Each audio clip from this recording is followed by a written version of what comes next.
Today, if we go to fill up at the pumps, sometimes it feels like it's a bit of a holdup. Prices are at unprecedented levels, and those prices at the pump are a direct result of Vladimir Putin's invasion of Ukraine. The challenges of disruptions in international markets and disruptions in commodity prices are unavoidable, not just here in British Columbia and in Canada, but indeed around the world. But British Columbians still need to move around. We have a robust transportation network, public transit in our major urban centres, but large parts of British Columbia depend on single occupancy vehicles to get around, as do businesses who depend on using fleets or vehicles to conduct their trades throughout BC. So with these increases that we've seen, I asked Minister Farnworth, Minister Robinson, the Finance Minister, to look at what options we had to provide relief to British Columbians. We want to make sure that we do what we can to make people's lives a little bit better. That's been our focus since we formed government, whether it was removing medical services premiums forever, whether it was eliminating tolls for those who traveled in parts of British Columbia, whether it was ensuring that we fixed what was referred to so graphically as a dumpster fire at ICBC. The work at ICBC and the work of drivers across British Columbia have allowed us to provide 2 previous rebates to drivers, their money going back to them, and also, of course, because of the robust financial shape that the corporation is now in, we've been able to see a drastic decline in the cost of a policy. But despite our best efforts to find ways within the system to reduce costs for British Columbians, we've gone back to ICBC once again because of, again, the strong financial position they find themselves in as we come to the end of the current fiscal year. And we've been advised by the board and the executive that we'd be able to provide a one-time relief payment of $110 to personal drivers and up to $165 for commercial transportation. These small contributions will be large for many people across British Columbia, and we're very grateful for the hard work at ICBC from the staff and from those policyholders who have reduced prangs. And we've also seen, of course, increased dollars through investments. Minister Farnworth can talk about the robust position of the corporation at this time. But we're confident that these one-time contributions of $110 to individuals and $165 to businesses are timely to help ease some of the pressure on pocketbooks when it comes to gas prices. This is, again, directly a result of international war in Europe that has disrupted supply chains and disrupted commodity prices. I've looked at other jurisdictions across the country. The only other provinces that have public auto insurance opportunities like this, Saskatchewan, Manitoba. Saskatchewan has taken advantage of that and provided a similar rebate to their drivers. Others have chosen to address taxation, and I've talked about this at some length, but I think the public needs to know that the amount of money that they pay in taxes at the pump is on the pump when you pull up. You know every time you fill up what portion is going to TransLink if you live in the Lower Mainland, what portion is going to BC Transit if you live outside of the Lower Mainland and in areas where public transit is provided. And you also know that the amount that we pay for carbon taxes here in British Columbia go right back to people and to businesses to drive down emissions by ensuring that we can do retrofit programs and other initiatives to make life more affordable and reduce our impact on the environment. We were reluctant and, in fact, would not amend the taxation because it would just be filled by an increase in prices at the pump. And we saw that in Alberta, where the government promised a 13-cent tax reduction on a Monday, and on a Wednesday, the price went up 14 cents. We believe this is the best way to get money into people's pockets, and I'll pass it over to Minister Farnworth to provide some of the details. Thank you, Premier, and good morning, everyone. I'd like to begin by acknowledging that I'm joining you from Merritt on the lands of the Nlaka'pam people. It's been 2 years since the COVID-19 pandemic disrupted our lives. During that time, British Columbians have proven time and again how resilient they are. We've experienced the impacts of global supply chain issues and how here in BC we are affected by world events. The Russian invasion of Ukraine has resulted in an unprecedented increase in the price of gas and other day-to-day goods. Today, we're here to announce relief. Since May of 2021, ICBC's new enhanced care model of insurance has lowered premiums while ensuring better care. The majority of customers renewing their full personal auto insurance under enhanced care have saved on average $490 per year. This follows 2 COVID-19 rebates issued by ICBC last year that provided drivers with an average of $300 combined. I'm pleased that we are able to issue a relief rebate this spring. Drivers with personal policies will receive a rebate of $110, while commercial customers who generally incur higher expenses will receive a rebate of $165. It's a total of more than $395 million going directly back to the people in British Columbia. People will begin to receive their rebates starting in May. This is one more way that this government is making life more affordable for people. Thanks very much.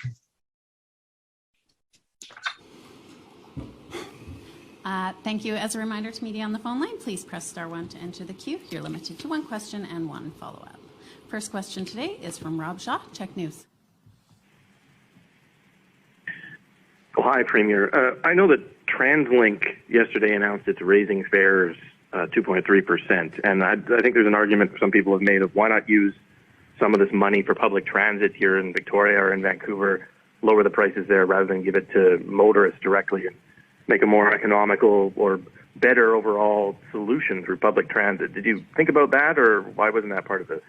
Well, we did look at the taxes at the pump, which is certainly there are people in the community who feel that this would be a more appropriate way to act. But we've had advice from UBC economists and others who have advised us that a reduction in taxes at the pump would only be replaced by an increase in the commodity price. Similarly, we believe that TransLink and BC Transit are operating in the public interest. They need to manage their fleet. They need to manage their fare box to complement the work that, or the resources that they can get through gas taxes and any direct contributions from orders of government. That's how it's been operating. We believe that this is the best way forward to ensure that we're addressing challenges in areas where there is no access to public transit, which is a big chunk of real estate from outside of the Lower Mainland throughout most of northern and interior British Columbia. We had certainly heard loudly and clearly that there are many people who do not have the opportunity to avail themselves of a world-class transit system as we have in our metropolitan areas. So this, we felt, was the best way to ensure that we could protect those drivers and also those who would have inflationary pressures brought to bear as a result of Vladimir Putin's war in Europe. Rob, do you have a follow-up? Sure, thanks. I know your government has said in the past many times that the BC Liberals used ICBC like a piggy bank, taking profits out of it to spend on things when it was in a strong financial position, rather than letting the corporation use the money internally to prepare for the ups and downs of an insurance company. Are you not doing just the same thing here, using ICBC as a piggy bank to address a problem and taking money away from it? No, well, and I don't believe we are. We brought in legislation to prevent future governments from dipping into reserves at ICBC to pad their budgets. What we're doing here and what Minister Farnworth has explained for the 2 previous COVID benefits, we're giving money back to the policyholders, the people who finance ICBC. This is a rebate based on the robust position that the corporation is in, and that full marks to the executive and the management team as well as the board for transforming what was a dumpster fire, aptly called, into a corporation that is in a position to provide relief to the people who fund it, the policyholders. And perhaps Minister Farnworth can add to that, but this is apples and oranges comparisons. This is about giving the money back to the people who put it in the pot, not taking out of the pot to meet political needs within government. Please go ahead, Minister. No, thank you. And just to follow up on that, so ICBC is in a significantly stronger financial position than was predicted at the beginning of the fiscal year this year. And as a result, it's not only able to meet its capital requirements, but also allows us, in the case of this particular year, to be able, as the Premier said, to rebate some of that money back to the policyholders, the ones who are financing the company through their insurance policies. It's not going back to general revenue; it is going back to the individual policyholders. Next question is from Cole Schisler, Black Press.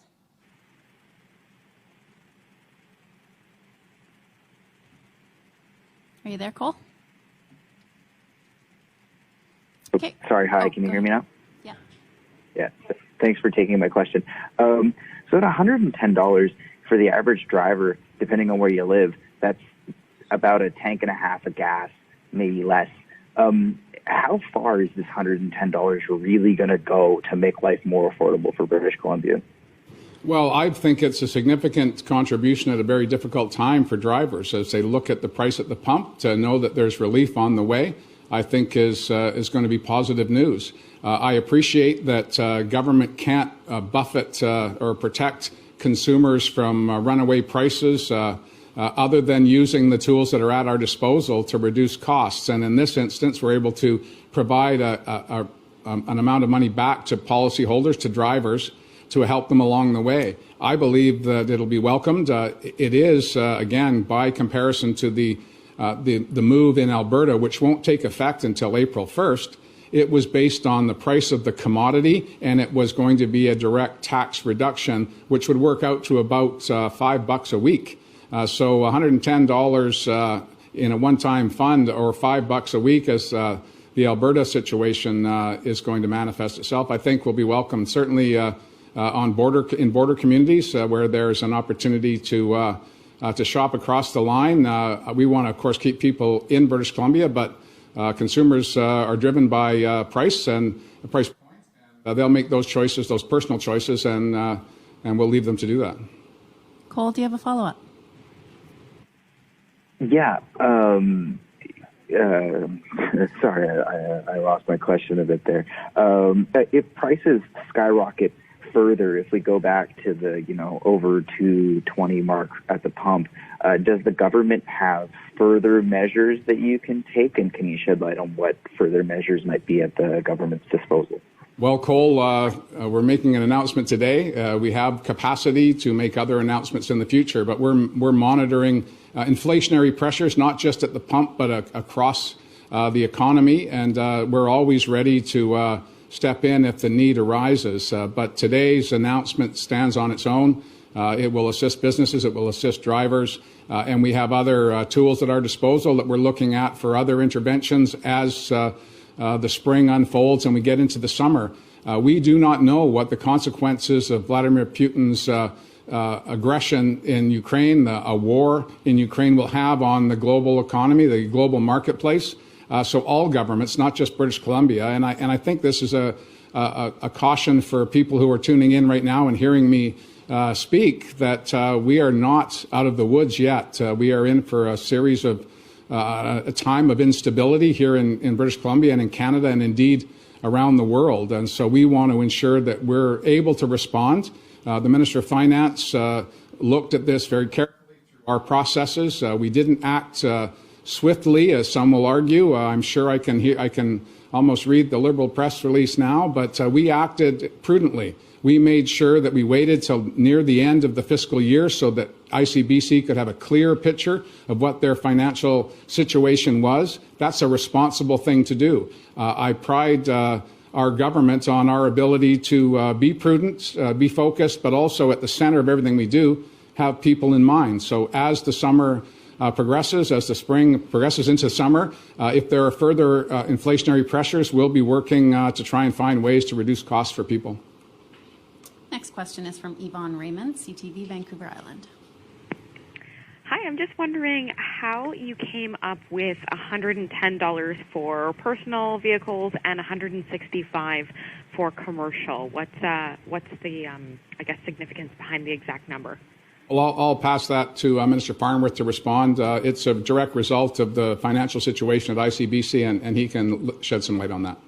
Go ahead, Minister. Yeah, thank you. Thank you for the question. It's exactly looking at the financial situation of ICBC in terms of what was projected at the beginning of the year, finding the balance between what ICBC required in terms of its capital requirements and what potentially would be available to provide in the form of a relief rebate to policyholders.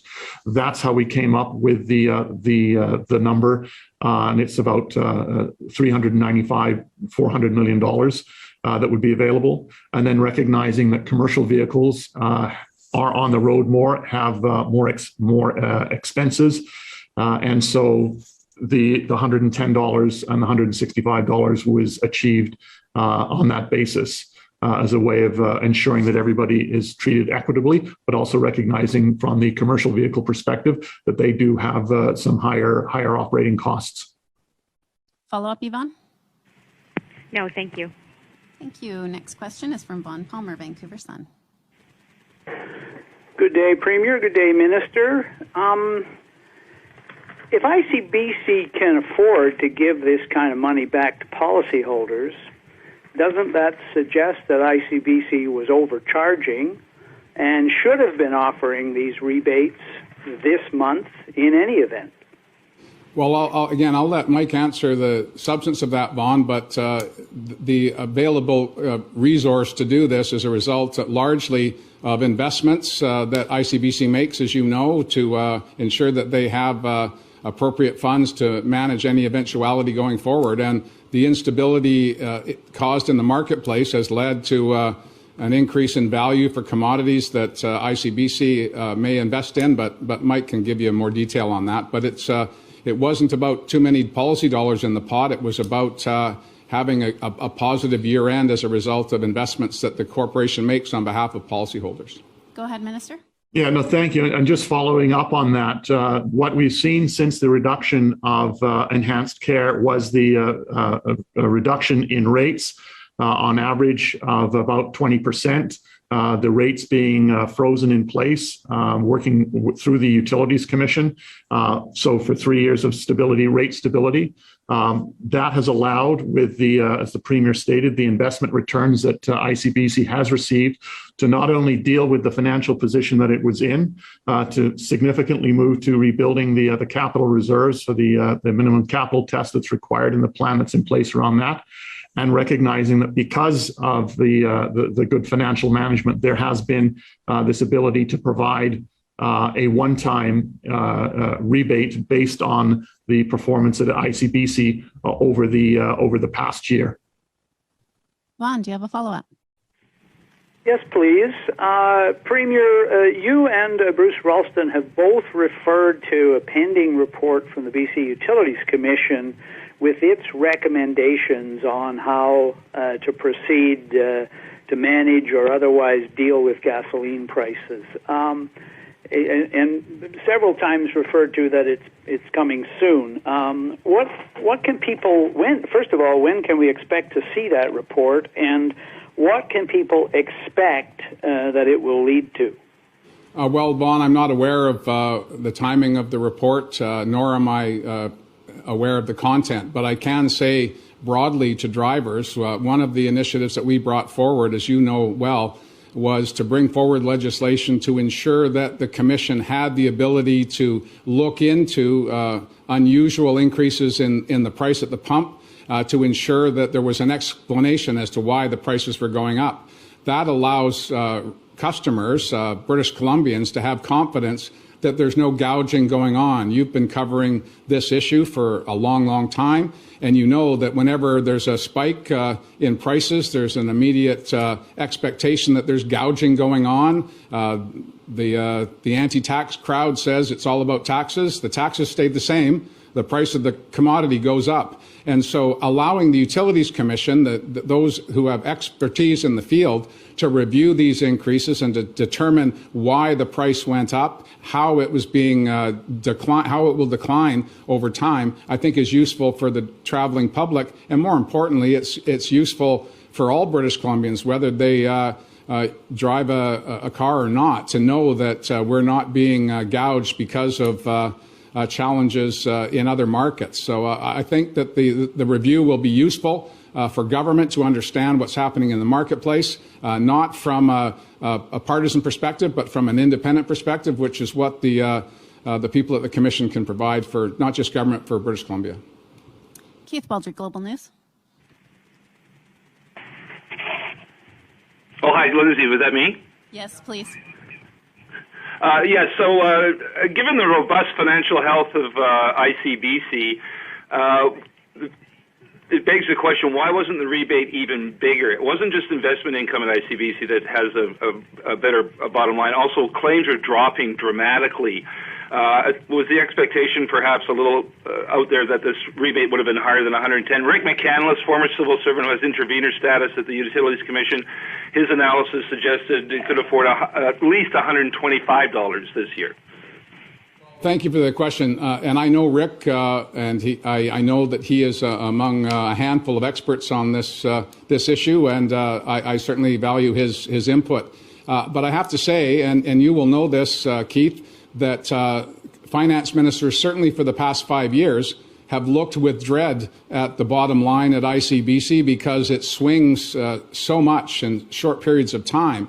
And we wanted to wait till right near the end of the fiscal year so we could have certainty that the corporation did have a robust bottom line. And I have been in this job now for 5 years, and at this time of the year, I have seen more often than not the situation at ICBC deteriorate over a matter of days to a point where it's had a material impact on our budget. So we wanted to make sure we were following this and tracking it to the last possible moment to give relief to drivers, but also to ensure that we were not putting the corporation back into the dumpster. And Mike can talk about the reduction in accidents and what that means for the vitality of the corporation.